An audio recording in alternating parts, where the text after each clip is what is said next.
एक परिवार में दो पति पत्नी रहते हैं और इनमें बिना किसी बात के लड़ाई झगड़ा हुआ करते थे। कभी कभी वजह होती थी तो कभी बिना वजह ही इनके बीच में लड़ाई झगड़े होते थे। लेकिन दोस्तों एक दिन क्या होता है, अचानक से ही इन दोनों में इतनी बुरी तरह से लड़ाई हो जाती है कि जो पति है वो अपनी पत्नी के पेट में चाकू मार देता है और उसके बाद में उसके गले में चाकू मार देता है और फिर उसके बाद उसकी लाश को एक सूटकेस में पैक करता है और उसको ठिकाने लगाने की कोशिश करता है। लेकिन तभी क्या होता है, उस सूटकेस का जो हैंडल है वो टूट जाता है। अब वो सोचता है कि अब इस सूटकेस को तो ले जाया नहीं जा सकता और दूसरा सूटकेस लाने में समय लगेगा, इसीलिए वो क्या करता है, पूरे घर को अच्छी तरह से साफ कर देता है। उसके बाद उस सूटकेस को ले जाकर बाथरूम में रखता है और घर से निकल जाता है। लेकिन लगभग 700 किलोमीटर चलने के बाद उसे याद आता है कि चाहे जो भी हो, आज नहीं तो कल, कल नहीं तो परसों उसकी पत्नी की लाश जो है वो पुलिस वालों के हाथ लग ही जाएगी। तो क्यों ना ऐसा किया जाए कि पहले ही सबको बता दिया जाए कि उसकी पत्नी की लाश जो है घर के अंदर बाथरूम में रखी हुई है और उसको निकाल लें और उसका अंतिम संस्कार कर दें। इसीलिए वो क्या करता है, अपने घर पे फ़ोन करता है, अड़ोसी पड़ोसियों को फ़ोन करता है और कहता है कि मेरी पत्नी की लाश मेरे घर के अंदर बाथरूम है और बाथरूम के अंदर एक सूटकेस है, उसमें रखी हुई है, उसे निकलवा लो और उसके बाद उसका अंतिम संस्कार करवा दो। और दोस्तों इसके बाद जैसे ही ये राज खुलता है तो सभी लोग चौंक जाते हैं। दरअसल मैं आपको एक बात बताना चाहता हूँ, इस व्यक्ति ने जो है अपनी ही रिश्तेदार की बेटी यानी कि अपनी ही बहन से लव मैरिज की थी और उसके बाद में इसने उसकी हत्या की थी। लेकिन अचानक से ही जैसे लोगों को ये पता चला कि इस व्यक्ति ने अपनी बहन से शादी की और उसके बाद उसकी हत्या की, तो दोस्तों सभी चौंक गए थे और सभी सोचने पर मजबूर हो गए कि आखिर ऐसा हुआ क्यों। और दोस्तों आज की कहानी से मैं बस आपको यही बताना चाहूँगा कि आखिर हुआ क्या था कि इसने अपनी ही पत्नी की हत्या करके उसे सूटकेस में पैक करके उसे ठिकाने लगाना चाहा, लेकिन इससे पहले ही ये राज खुल गया। दोस्तों कहानी आगे बढ़ाऊंगा उससे पहले मैं बस आपसे यही कहना चाहूँगा कि अगर आप मेरे चैनल पर नए हैं तो चैनल को जल्दी से सब्सक्राइब कर दीजिएगा ताकि रोजाना शाम को 8 बजे मैं आपके लिए एक सच्ची घटना की कहानी लेकर आ सकूँ। नमस्कार दोस्तों, मैं गौरव शर्मा और आप देख रहे हैं गौरव शर्मा सफ़र। दोस्तों आज की जो सच्ची घटना मैं आपको सुनाने जा रहा हूँ, ये सच्ची घटना शुरू होती है कर्नाटक प्रदेश की राजधानी बेंगलुरु से।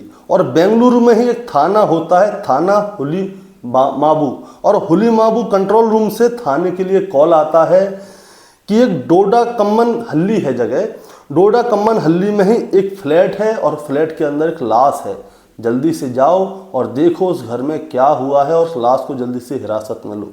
तो दोस्तों होता क्या है, पुलिस की एक टीम डोडा कम्मन हल्ली जाती है और जो फ्लैट है उसके अंदर जाती है। अब उसका लग रहा होता है लॉक, तो फ़ोन किया जाता है उस फ्लैट के मकान मालिक को और मकान मालिक को बुलाया जाता है। उनसे कहा जाता है कि इस फ्लैट का चाबी लेके आओ, उसको खोलो वरना हमें दरवाज़ा तोड़ना पड़ेगा। अब मकान मालिक आता है, उसको दरवाजे को खोला जाता है, पुलिस की टीम घर के अंदर जाती है। अब जैसे ही पुलिस वाले अंदर जाते हैं तो वो देखते हैं कि घर में तो ऐसा लग ही नहीं रहा था कि यहाँ पे किसी की हत्या की गई है। फॉरेंसिक की टीम भी गई थी। अब पूरे घर को अच्छी तरह से देखा जाता है, उसकी वीडियोग्राफी की जाती है क्योंकि दोस्तों घर पूरी तरह से साफ था, कहीं पे कोई भी खून का निशान नहीं था, बिस्तर की सरवटें भी नहीं थी बिस्तर पे, ये मान लीजिए वो सही था मकान। अब पूरे घर को अच्छी तरह से देखा जाता है, लेकिन तभी क्या होता है, उसकी वीडियोग्राफी करते करते पुलिस वाले जो हैं बाथरूम में पहुंच जाते हैं और जैसे ही वो बाथरूम में पहुंचते हैं तो उनको वहां पे एक सूटकेस नज़र आता है और उस सूटकेस का हैंडल जो है टूटा हुआ होता है। पुलिस वाले तुरंत समझ जाते हैं कि ज़रूर इसी के अंदर लाश है। उस सूटकेस को खोल के देखा जाता है तो पता चलता है कि उसके अंदर एक लाश थी और वो लाश एक महिला की थी। उस महिला का नाम था गौरी अनिल सावरकर और उसकी उम्र थी 32 साल। अब दोस्तों इस महिला को किसने मारा, अब ये देखना था। पुलिस क्या करती है, इसकी लाश को जब्त कर लेती है, पोस्टमार्टम के लिए भेज देती है और इस महिला के बारे में जानकारी ली जाती है कि ये महिला कौन है। तो दोस्तों मैं आपको बताना चाहूँगा कि ये महिला पहले महाराष्ट्र में रहा करती थी और अब बेंगलुरु में आके बस गई थी अपने पति के साथ। और इसने मास मीडिया कम्युनिकेशन में ये ग्रेजुएट भी थी। अब ये देखा जाता है कि इसको आखिर मारा कैसे गया। अब जब पोस्टमार्टम की रिपोर्ट आती है तो डॉक्टर ने क्या कहा दोस्तों, जरा आप वो सुनिए। अगर आप वो सुनेंगे तो आप चौंक जाएंगे। दरअसल इसके पेट में एक चाकू मारा गया था और इसकी गर्दन में 2 चाकू मारे गए थे। और उसके बाद जो इसकी लाश थी उसको सूटकेस के अंदर पैक कर दिया और उसके बाद उसको बाथरूम में रख दिया गया था। लेकिन डॉक्टरों ने क्या कहा, डॉक्टरों ने कहा था कि गर्दन में चाकू लगने के बाद भी और पेट में चाकू लगने के बाद भी जब इसको सूटकेस के अंदर पैक करके रखा गया था तब ये जिंदी थी और सही समय पे इसको हॉस्पिटल ले आया जा सकता तो ये महिला जो है बच सकती थी। लेकिन इसके पहले ही चाकू लगे हुए थे और दूसरा क्या है, ये सूटकेस के अंदर पैक थी गुड़मुड़ू होके, तो इसका दम घुट गया। ये तीनों चारों एंगल थे इसके मरने के। अब दोस्तों पुलिस वाले क्या करते हैं, पुलिस वाले ये देखते हैं कि आखिर इसको मारा किसने।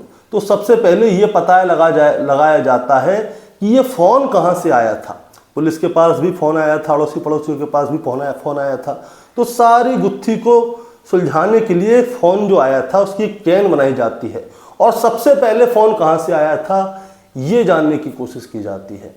लेकिन दोस्तों उससे पहले ही क्या होता है, बेंगलोर से लगभग 734 किलोमीटर दूर महाराष्ट्र में सतारा करके एक जगह है, वहाँ पे सिरवाल करके एक जगह, सतारा में सिरवाल है। और सिरवाल में क्या होता है, एक होंडा सिटी कार खड़ी हुई होती है और होंडा सिटी कार जो है रोड के बीचों बीच में होती है और उस कार का जो ड्राइवर है वो कोई हरकत नहीं कर रहा होता, वो चुपचाप बैठा हुआ होता है। वहाँ पे ट्रैफिक जाम हो जाता है। अब ट्रैफिक जाम हो जाता है तो लोग आके उस होंडा सिटी वाले से आके कहते हैं, लेकिन जो ड्राइवर है वो कोई भी हरकत नहीं करता, किसी की भी कोई बात का जवाब नहीं देता। इसी बीच पुलिस को फ़ोन किया जाता है कि एक होंडा सिटी कार है और उसके अंदर जो ड्राइवर है वो कोई भी हरकत नहीं कर रहा है। पुलिस मौके पर आती है। अब जैसे ही कार को चेक किया जाता है तो दोस्तों उसके अंदर राकेश खेड़कर नाम का एक आदमी होता है जिसकी उम्र होती है 36 साल और वो मदहोश हालत में होता है, यानी कि जो बेहोशी से पहले वाली हालत होती है, जो मरने से पहले वाली हालत होती है उसमें पड़ा होता है, अचेत हालत में होता है। अब राकेश खेड़कर को क्या है हॉस्पिटल में भर्ती किया जाता है कि आखिर इसको हुआ क्या है। तो डॉक्टरों ने बताया कि राकेश खेड़कर जो है उसने फिनाइल या कोई कीटनाशक दवाई खा ली है और उसी की वजह से इसकी हालत बहुत ज़्यादा ख़राब हो गई है। लेकिन क्या हुआ था दोस्तों, राकेश खेड़कर को सही समय पे ही हॉस्पिटल में भर्ती कर दिया गया जिसकी वजह से उसकी जान बच गई। अब जान तो बच गई थी लेकिन बेंगलोर पुलिस ने भी राकेश खेड़कर के बारे में पता लगा लिया था कि फ़ोन कहाँ से आया था, राकेश खेड़कर की तरफ से आया था। राकेश खेड़कर ही था वो शख्स जिसने पुलिस कंट्रोल रूम में फ़ोन किया और ये बताया था कि वहाँ पे फ्लैट के अंदर एक लाश पड़ी हुई है। अब राकेश खेड़कर से पूरी जानकारी ली जाती है कि आखिर उसने गौरी अनिल समरेकर की हत्या क्यों की। अब राकेश खेड़कर ने शुरू से लेकर आखिर तक की कहानी सुनाई कि आखिर हुआ क्या था। अब मैं आपको बताना चाहूँगा, गौरी अनिल सामरकर जो थी वो राकेश खेड़कर की बुआ की बेटी थी और वो आज से लगभग 4-5 साल पहले अपने मामा के घर पे पढ़ाई करने के लिए गई थी। अब जब ये पढ़ाई करने के लिए गई थी तो राकेश और गौरी के बीच में जो है बातें होना शुरू हो गई और जब बातें होना शुरू हो गई तो इन दोनों के बीच में प्यार हो गया। लेकिन इन दोनों के परिवार वालों को कुछ भी पता नहीं चला कि आखिर इन दोनों के बीच में प्यार है या क्या है। वो तो यही समझते थे मामा बुआ के बच्चे हैं और आपस में बात करते हैं, बहन भाई हैं तो इनको बात करने दो।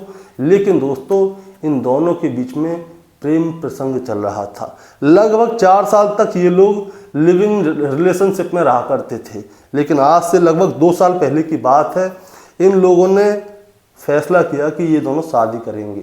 तो इन दोनों ने साल 2023 में शादी करने का फैसला कर लिया।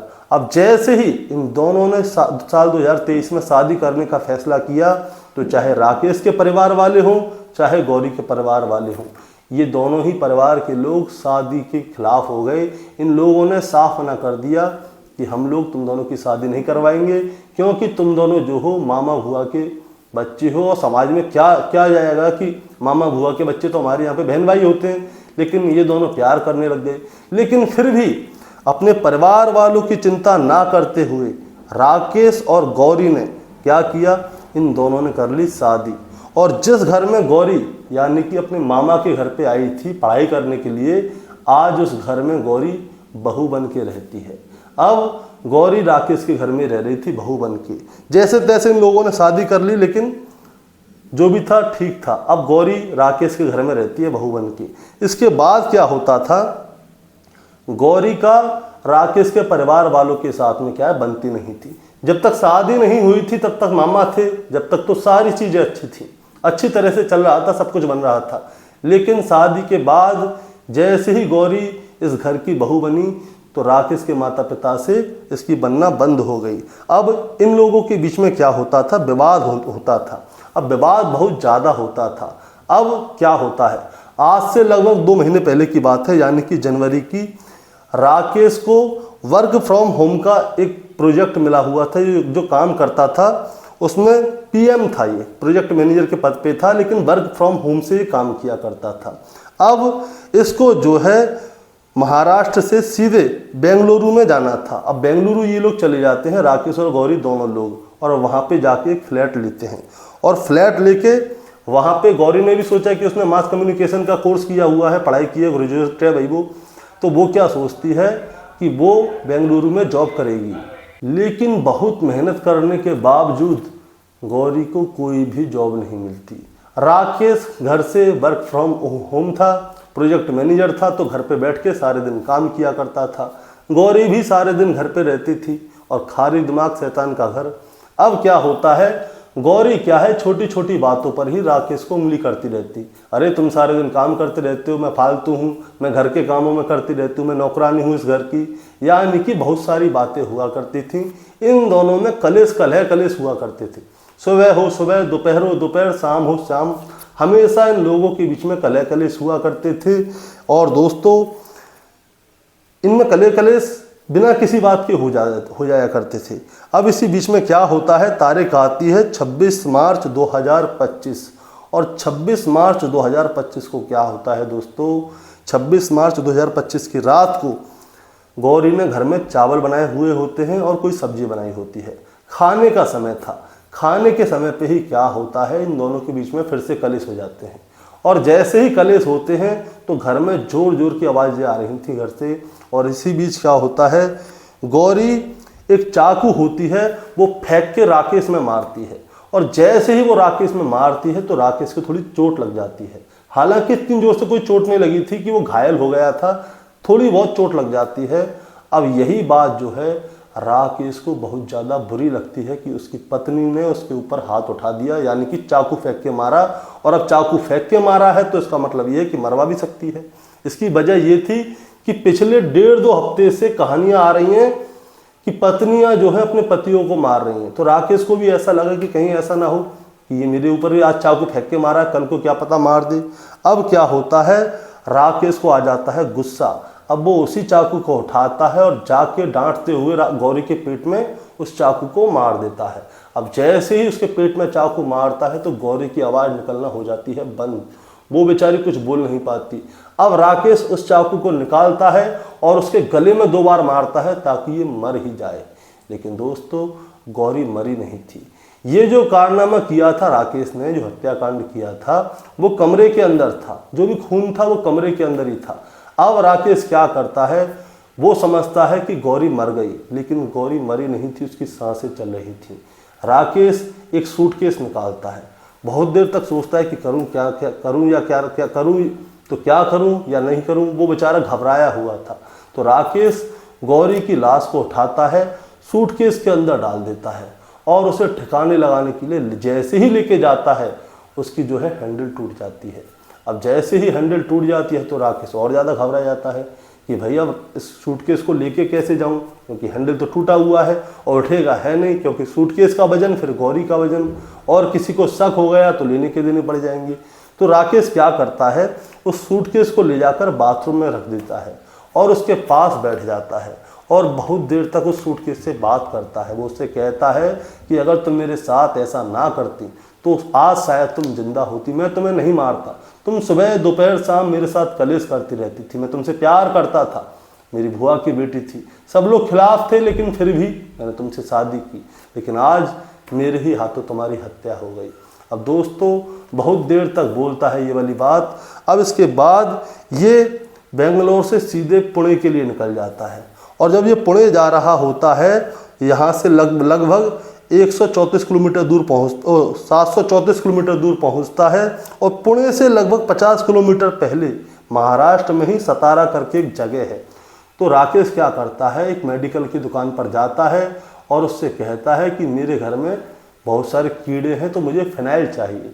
तो वहाँ से फिनाइल या कोई और कीटनाशक दवाई लेकर आता है और उसे अपनी गाड़ी में लेकर बैठ जाता है और गाड़ी को रोड के बिल्कुल बीचों बीच पार्क करता है और फिर उस कीटनाशक दवाई को पी लेता है।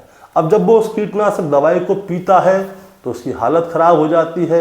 हालत ख़राब हो जाती है तो उसी में गाड़ी में चित्त हो जाता है। वो ना कोई जवाब दे पाता है ना कुछ कर पाता है। और जैसे ही ट्रैफिक जाम होता है तो लोग पुलिस को फ़ोन करते हैं कि भाई ड्राइवर कोई हरकत नहीं कर रहा। पुलिस आती है, उसे लेकर हॉस्पिटल जाती है और हॉस्पिटल में राकेश ये सारी कहानी सुनाता है और उसके बाद बहुत पछताता है। लेकिन अब पछताए होत क्या, जब चिड़िया चुग गई खेत, उसने अपनी पत्नी को जब मारा था तब तो वो सोचा भी नहीं और अब हत्या कर दी तो पछता रहा है। दोस्तों इस कहानी को सुनाने का मतलब आपको परेशान करना या विचलित करना बिल्कुल भी नहीं है, बस आपको बताना है और जताना है। बताना ये है कि राकेश जिस लड़की से प्यार करता था उसने उसकी हत्या तो कर दी। अब राकेश जेल जा चुका है और जो गौरी थी उसका भी अंतिम संस्कार पुणे उसमें बेंगलुरु में हो चुका है।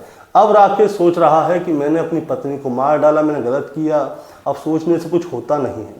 होता क्या है, आदमी जोश में होश खो बैठता है।